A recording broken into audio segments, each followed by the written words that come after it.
Orang Yaman itu di Indonesia, itu yang dari punya klannya masing-masing. Punya catatan keluarga dari mana. Ya. Artinya kalau ketika dia lahir, bawa catatan, Pak mati itu pasti ada sejarahnya, ada catatannya. Dimakamkan di mana? Di mana pasti Ya. kemana-mana bawa catatan. Ya. Seperti barang keluar dari mall. Barang dari keluar pasti ada barcode-nya.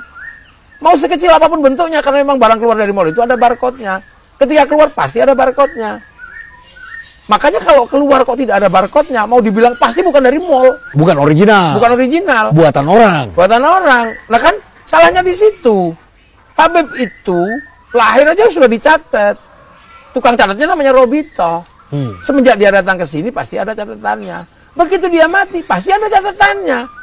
Loh kok tiba-tiba ada banyak makam berubah menjadi makam Habib. Padahal Habib itu pasti ada catatannya. Kok tiba-tiba ada makam nggak ada catatannya? Pasti bukan Habib dong. Bisa makam orang Indonesia yang lain diganti itu namanya Habib. Mungkin membayangkan bahwa yang paling mulia itu adalah Habib. Karena mereka kan kampanyenya lebih mulia daripada 70 ulama, mereka lebih mulia.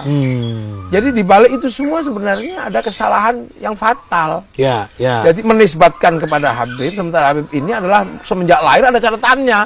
Lahir dimanapun bawa catatan, maka ketika mati pasti ada catatannya. Jadi begitu ada makam kok nggak ada catatannya, pasti bukan makam Habib.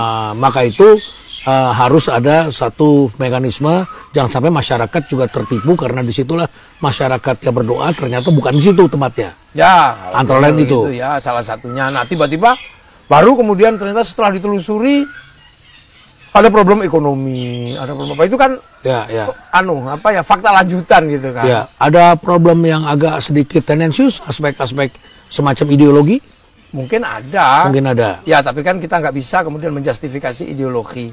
Tapi fenomena itu kan bisa dianalisis. Ya. Kan gitu. Karena apa?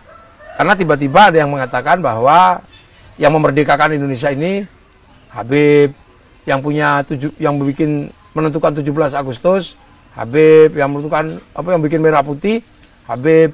Nah, artinya bahwa takeover sejarah ini itu kan yang paling pokok juga harus diimbangi. Pahlawannya di mana? Nah, untuk menentukan pahlawan itu kan harus ada jejak orangnya. Nah, kalau dia membangun narasi, maka dia juga harus membangun sejarah orang yang bikin narasi itu. Nah, sejarah orang yang sudah meninggal itu kan makam.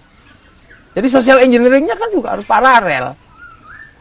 Kalau mereka yang buat lah, terus orang yang buat itu di mana sekarang? Oh, makamnya di situ. Oh, makamnya di situ. Baru kemudian, nah setelah mereka menggunakan data, orang lain juga punya data. Ya. Nah ini kan persoalan adu data. Mengislamkan budaya atau membudayakan Islam. Ini juga banyak orang bertanya seperti ini. Apa yang sebaiknya dilakukan? Banyak orang yang melakukan pilihan adalah mengislamkan budaya. Kan gitu, dua-duanya bisa jalan. Membudayakan Islam, mengislamkan budaya. Karena apa? Karena Islam datang, itu semua orang sudah punya budaya. Jadi dunia ini kan berperadaban. Islam belum datang kan sudah berperadaban. Sudah berperadaban. Jawa juga sudah punya peradaban. Sumatera sudah punya peradaban. Ya. Makanya ada peradaban yang cocok. Ya.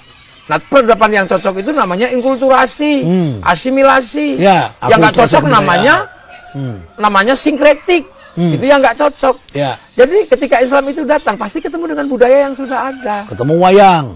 Ketemu wayang. Ya kan gitu. Oh, wayang ini sastra tutur. Isinya bisa disampaikan tentang kebaikan, tentang apa. Nggak bertentangan isinya.